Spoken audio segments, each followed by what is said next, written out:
여러분, 평소에 누구 만날 약속들 많이 하시지요?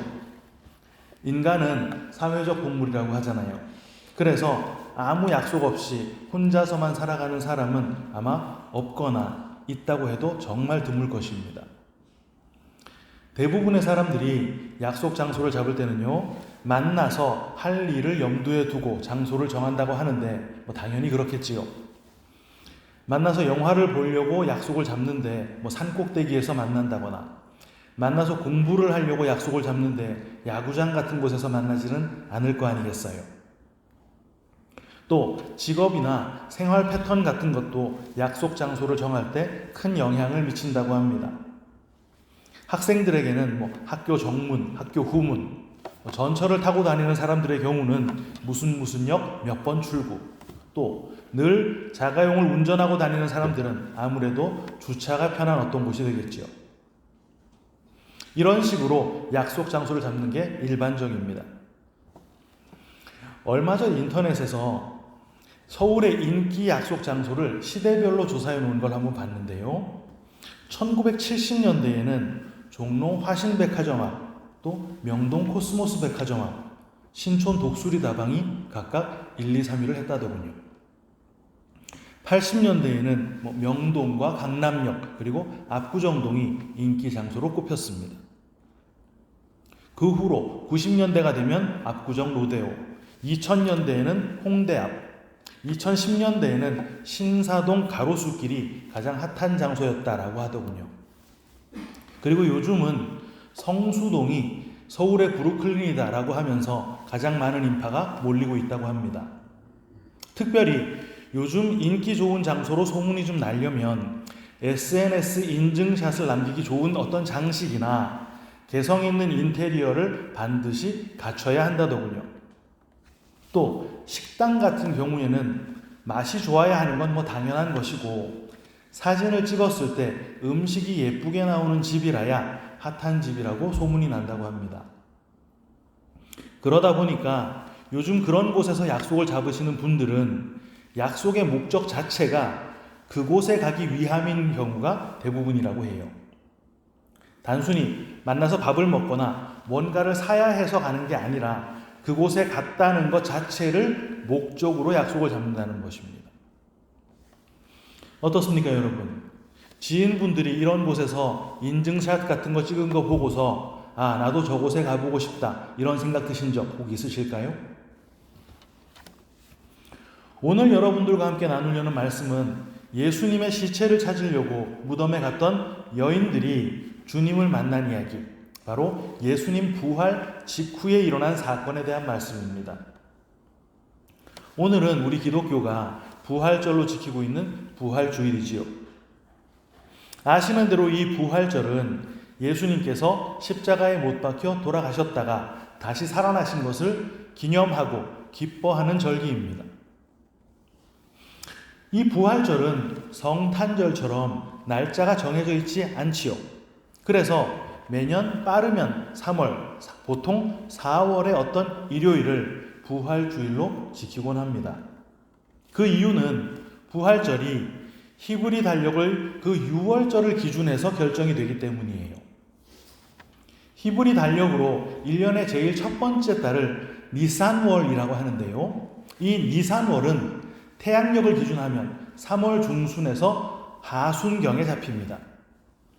그런데 그 니산월의 제14일, 14번째 날이 6월절이에요. 아시는 대로 6월절은 애굽의 장자들이 모두 다 죽었던 그날 밤에 그 죽음이 문설주와 인방에 피가 칠해져 있던 집을 넘어가서 죽음을 피하게 된 것을 기념하는 날입니다.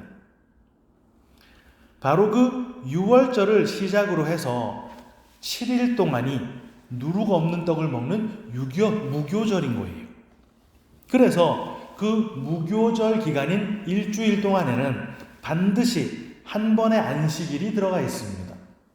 그리고 바로 그 안식일 바로 다음 날, 그날이 예수님께서 부활을 하신 날인 거예요. 오늘 본문이 속해 있는 마태복음 28장 1절에서도 확인이 되는데요. 안식일이 다 지나고 안식 후 첫날이 되려는 새벽에 막달라 마리아와 다른 마리아가 무덤을 보려고 갔더니. 네, 이렇게 안식 후 첫날 막달라 마리아와 다른 마리아가 예수님의 무덤을 찾아가게 됐다고 합니다. 그런데 지진이 나고 천사가 나타나서 무덤을 막고 있던 돌을 굴려버렸죠. 그리고 그 위에 앉아서는 무서워서 떨고 있는 그들에게 이렇게 말을 한 거예요. 너희들 무서워하지 마. 너희가 못 박히신 예수님 찾으러 온 거 내가 다 알아.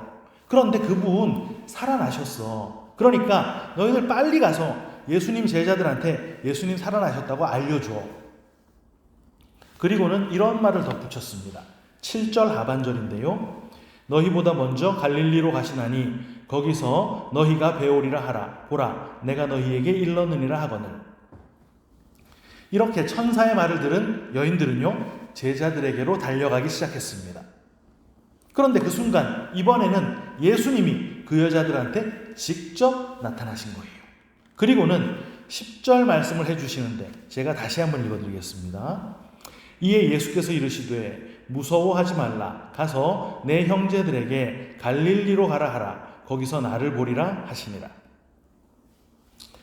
여자들은 11제자들에게 가서 예수님의 말씀을 전했습니다. 그래서 16절을 보면 그 제자들이 갈릴리로 가서 예수님이 지시하신 산에서 예수님을 뵙는 장면이 기록이 되어 있어요. 이 이야기에서 예수님의 부활을 알려줬던 그 천사들도 또 실제로 부활하신 예수님 스스로도 공통적으로 언급한 내용이 있는데 뭐였습니까? 첫 번째로는 무서워했던 그들에게 무서워하지 말아라 라는 말이었고요. 두 번째로는 약속의 장소를 정하신 것인데 갈릴리에서 보자 라는 것이었어요. 여러분, 무서워하지 말라고 하신 건 우리가 이해할 수 있습니다. 제자들도 또 무덤을 찾아왔던 이 여인들도 모두 다 무서웠을 거라고 우리가 충분히 예상을 할 수 있거든요. 믿고 따르던 선생님이 반역이라고 하는 죄목으로 죽었잖아요. 그리고 한 패거리 들인 자신들도 지금 붙잡히면 죽을 상황이었단 말입니다. 그런데 왜 약속 장소를 갈릴리로 하신 걸까요? 다른 곳은 안 됩니까? 네, 안 될 것 같습니다. 예수님이 십자가를 지시기도 전에 이미 그 언급을 해놓으셨기 때문이에요. 마태복음 26장 32절. 그러나 내가 살아난 후에 너희보다 먼저 갈릴리로 가리라. 이렇게 부활 후에 갈릴리로 갈 거야 라고 약속 장소를 미리 확정지어 놓으셨단 말입니다. 충동적으로, 즉 흥적으로 정한 장소가 아니라는 것이죠. 그럼 갈릴리에 꼭 가야만 했던 이유가 분명히 있겠네요. 혹시 제자들 거의 대부분이 그 갈릴리 출신이었고 처음 사제의 연을 맺은 곳도 갈릴리였기 때문에 제회의 첫 장소를 홈그라운드로 잡은 것입니까? 그렇게 보기는 조금 어려운 것이 이미 갈릴리 아닌 곳에서 먼저 만난 제자들도 있기 때문입니다. 글로바라고 하는 제자랑 또 다른 한 제자를 엠마오로 가던 길에서 미리 만나셨죠. 또 다락방에 숨어있던 제자들도 갈릴리로 가시기 전에 미리 만나셨습니다. 그럼 갈릴리 지역이 예수님 공생의 기간에 최대의 사역지였기 때문에 공생의 기간에 하셨던 그 사역을 승천하실 때까지 계속 이어나가기 위함입니까? 그렇게 보기도 어렵습니다. 왜냐하면 예수님의 공생의 3대 사역이 가르치는 것, 복음 전파하는 것, 그리고 치유 사역이었기 때문이에요. 무슨 건물을 지어주거나 농토를 개간하는 것 같은 대물 사역이 아니라 사람을 상대로 하는 대인 사역이었단 말입니다. 그런데 그 사역의 대상자인 유대인들이 지금 대부분 다 어디에 있습니까? 예루살렘에 모여 있잖아요. 왜? 유월절 절기를 지켜야 하니까. 당연히 사역을 계속하기 위해서 이런 건 갈릴리로 가셔야만 했던 이유가 될 수 없다는 말입니다. 그럼 도대체 예수님께서는 왜 굳이 갈릴리로 가셨던 걸까요? 그걸 알기 위해서는 꼭 미리 알아야 하는 것이 바로 초실절이라고 하는 절기인데요. 앞서 유대인들의 유월절에 대해서 말씀을 드렸습니다. 유월절을 기점으로 해서 그 일주일을 무교절로 지낸다 그랬잖아요. 그 일주일 중에 반드시 하루가 포함되어 있는 그 안식일을 지나고 첫날이 되면 유대인들은 처음으로 수확된 보리를 가지고 와서 그걸 하나님한테 바치게 되는데요. 그걸 소제라고 합니다. 레위기 23장 9절과 10절. 이스라엘 자손에게 말하여 이르라. 너희는 내가 너희에게 주는 땅에 들어가서 너희의 곡물을 거둘 때에 너희의 곡물의 첫 이삭 한 단을 제사장에게로 가져갈 것이요. 제사장은 너희를 위하여 그 단을 여호와 앞에 기쁘게 받으심이 되도록 흔들되 안식일 이튿날에 흔들 것이며. 그런데 이 초실절에 바쳐지는 그 보리는 게네사렛 평야에서 수확이 된 그 보리입니다. 그 이유가 미시나라고 하는 유대 문헌에 나와 있어요. 게네사렛 지역은 땅이 온통 검은색이라고 합니다.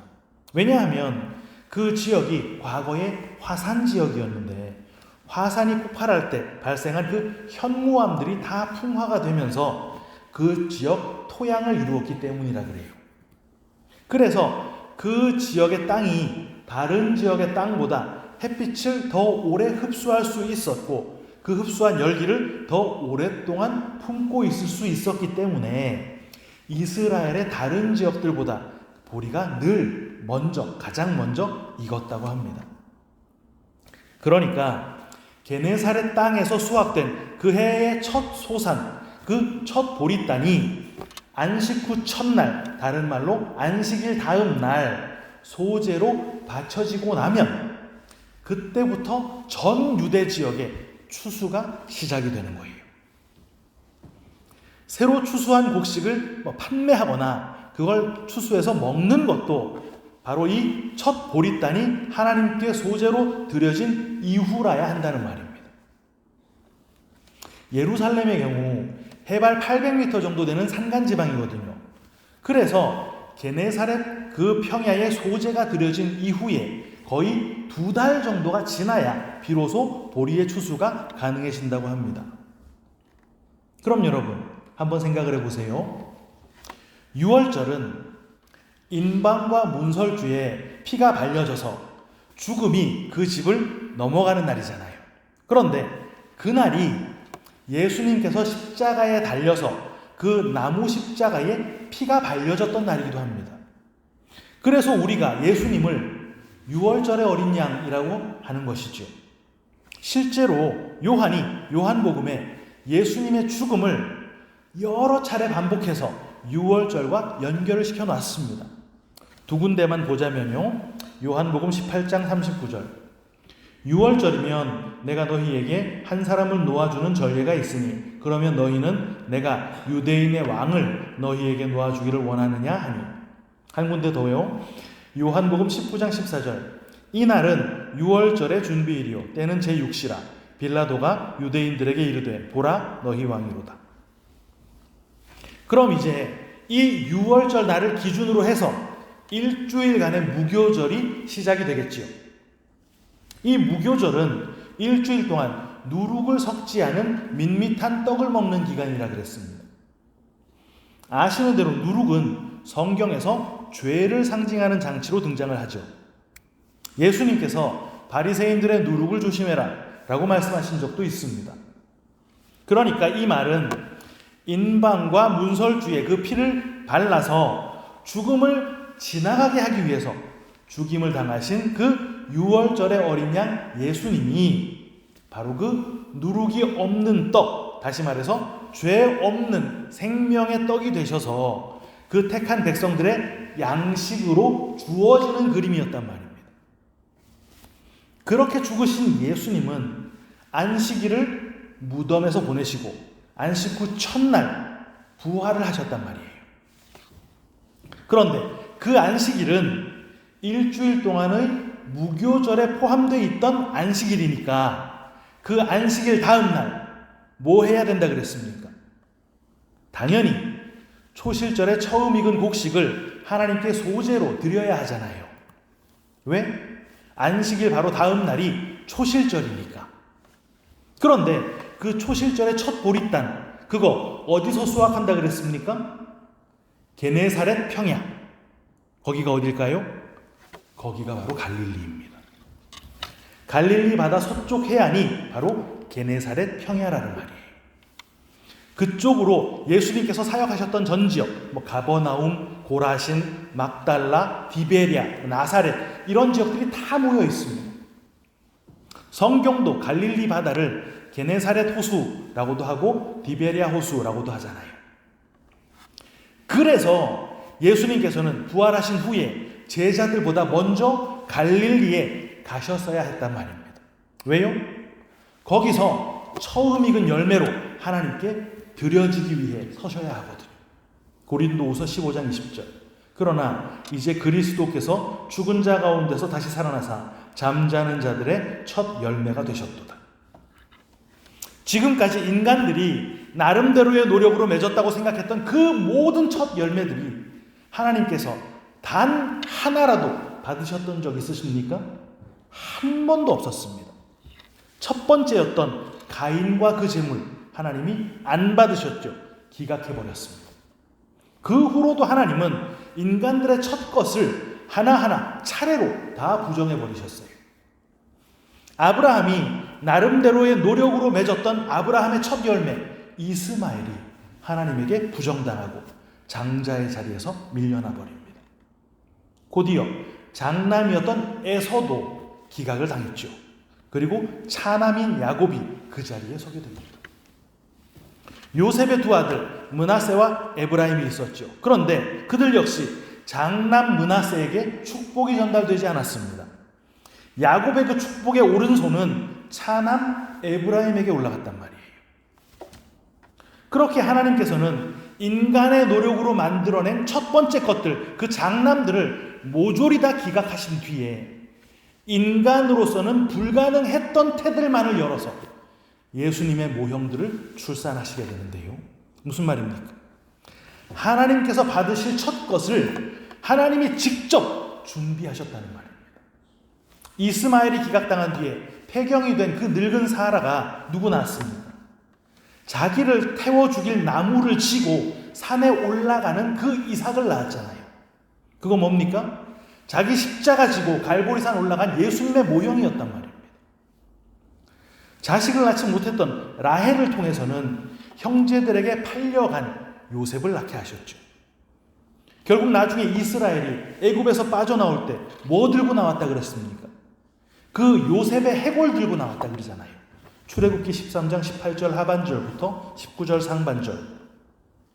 이스라엘 자손이 애굽 땅에서 대열을 지어 나올 때에 모세가 요셉의 유골을 가졌으니. 이거 뭡니까? 예수님의 죽음이 우리를 세상이라고 하는 죽음으로부터 이끌고 나올 것을 모형하는 것입니다. 그뿐입니까? 남편이 죽어버렸던 과부 룻을 통해서 다윗의 조상을 낳게 하셨죠. 자식이 없어서 서러웠던 한나를 통해서 사사시대를 종식하고 진짜 왕의 시대를 여는 사무엘을 낳기도 하셨습니다. 이 모두가 다 뭐였다는 말입니까? 그 하나하나가 다 예수님의 모형이었단 말이에요. 심지어 그 모든 모형들이 지목하고 있었던 예수님은 동정녀 마리아를 통해 이 땅에 오셨죠. 여러분, 동정녀가 순결하고 깨끗한 여자 이런 거 말하는 거 아니라 그랬죠. 뭡니까? 동정녀는 아이를 낳을 가능성이 전혀 없는 여자를 뜻하는 것입니다. 예수님은 그렇게 인간의 땀과 노력이 단 1%도 포함되지 않은 하나님께서 친히 준비하신 제물이다 라는 말을 하는 거예요. 바로 그 예수님이 6월절에 죽고 안식일을 무덤에서 쉬시고 우리에게 영생하는 무교병으로 찢겨서 죽으시고 초실절에 처음 익은 열매, 첫 열매로 다시 살아나신 것입니다. 그래서 예수님께서는 다른 곳이 아닌 갈릴리로 가셔야만 했던 거예요. 그것도 제일 먼저. 왜? 첫 열매니까. 여러분, 그 순간에 예루살렘에서 어떤 일이 벌어지고 있었습니까? 예수님을 죽이고 승리감에 취해 있던 그들이 이 땅의 소산을 거두어서 초실절 제사를 드리고 있었겠지요. 진짜 초실절의 첫 열매는 갈릴리로 가서 거기서 제자들을 기다리고 있는데 그 첫 열매가 뭔지도 모르는 율법에 매여 있는 자들, 그 예수 죽인 자들이 하나님께서는 받지도 않으실 율법에 매인 그 초실절 제사를 여전히 드리고 있었단 말입니다. 그런데 그들과 전혀 다를 바 없이 진짜 초실절 열매가 뭔지 모르고 있었던 그 제자들, 그래서 무서워서 다락방에서 나가지도 못하고 숨어만 있었던 그 제자들을 예수님이 초청하시는 거예요. 어디로? 갈릴리로. 왜 부르십니까? 이놈들은 예수님 모른다고 부인하고 다 도망쳐버린 놈들이라서 예루살렘에서 드리는 그 초실절 제사는 드릴 자격이 없어서인가요? 아니면 지금 제자들이 유대인들을 너무 무서워하고 있으니까 사람 없는 곳에서 보자는 것입니까? 아니요. 유대 역사 내내 초실절 첫 수확이 거두어진 그곳, 바로 그 게네사렛, 그 갈릴리에 그 모든 역사가 상징하고 지목하고 있었던 실체, 진짜 부활의 첫 열매가 맺히고 그곳에 섬으로써 이제 구약의 모든 예언이 다 성취되었기 때문입니다. 초실절이라는 절기가 품고 있었던 의미가 완성이 됐다는 말이에요. 어디에서? 갈릴리에서. 그래서 지금 그 제자들을 초청하시는 예수님이 그 제자들을 제자라고 부르지 않으시고 전혀 새로운 호칭으로 부르신 것입니다. 오늘 본문 10절인데요. 이에 예수께서 이르시되 무서워하지 말라. 가서 내 형제들에게 갈릴리로 가라 하라. 거기서 나를 보리라 하시니라. 이거 무슨 말입니까? 첫 보리단이 맺혀서 하나님께 드려지게 되면요, 그 뒤로 온 이스라엘에 추수가 시작된다 그랬잖아요. 그 전에는 이스라엘 다른 곳에서 추수를 할 수가 없습니다. 아예 익지도 않았으니까. 심지어 어쩌다가 혹 익었다 하더라도 하나님께 첫 보리단이 소재로 드려지기 전에는 수술을 할 수가 없습니다. 들판에서 익은 그대로 썩어 버려져야 하는 거예요. 그런데 지금 그 첫 열매가 드려졌네요. 그래서 이제 일제히 추수가 행해져서 그 곡식을 거둘 수 있게 됐단 말입니다. 그래서 그 제자들이 형제로 부르심을 받게 되는 거예요. 하나님의 장자인 예수님의 형제면 뭐겠습니까? 하나님의 아들이란 말입니다. 우리가 하나님의 아들로 인정을 받게 된다는 말이에요. 그런데 장자의 형제들이니까 혹 우리가 뭐 둘째나 셋째 이렇게 부르심을 받는 것입니까? 아닙니다. 그 장자와 똑같이 맏아들로 여김을 받는 거예요. 모두가 다 장자가 된다는 말입니다. 그래서 천국에서는 장자들만 모여 있다고 하는 것이죠. 히브리서 12장 23절 24절. 하늘에 기록된 장자들의 모임과 교회와 및 만민의 심판자이신 하나님과 온전하게 된 의인의 영들과 새 언약의 중보자이신 예수와 및 아벨의 피보다 더 나은 것을 말하는 뿌린 피니라. 그 장자가 되는 혜택이 그 당시에 직접 초청을 받은 그 제자들에게만 유효할까요? 그렇지 않습니다. 우리 교회들에게 역시 그 파격적인 선언이 유효한 거예요. 그래서 성경은 예수님만이 첫 열매이신데도 불구하고 우리 교회들을 똑같은 동일한 첫 열매라고 하는 호칭으로 불러주시는 것이죠. 야고보서 1장 18절. 그가 그 피조물 중에 우리로 한 첫 열매가 되게 하시려고 자기의 뜻을 따라 진리의 말씀으로 우리를 낳으셨느니라. 얘들아, 내가 너희 죄를 다 지고 십자가에서 죽었잖아. 그래서 내가 첫 열매로 하나님께 드려졌어. 내가 이제 그 공로를 너희에게 값없이 그냥 줄 거야. 그래서 그 공로를 그대로 받은 너희가 둘째 열매, 셋째 열매 이런 거 아니고 또 다른 첫 열매가 되는 거야. 여러분 생각을 해보세요. 갈릴리는요, 사실 천대받던 지역입니다. 갈릴리에서는 선지자가 나오지 않는다고, 나사렛에서 무슨 선한 것이 나겠냐고 가치 없이 여겨지고 외면당하던 곳이 그곳이었단 말이에요. 그런데 그거 누구 모습입니까? 우리 모습이잖아요. 우리에게서는 선한 것이 나오지 않습니다.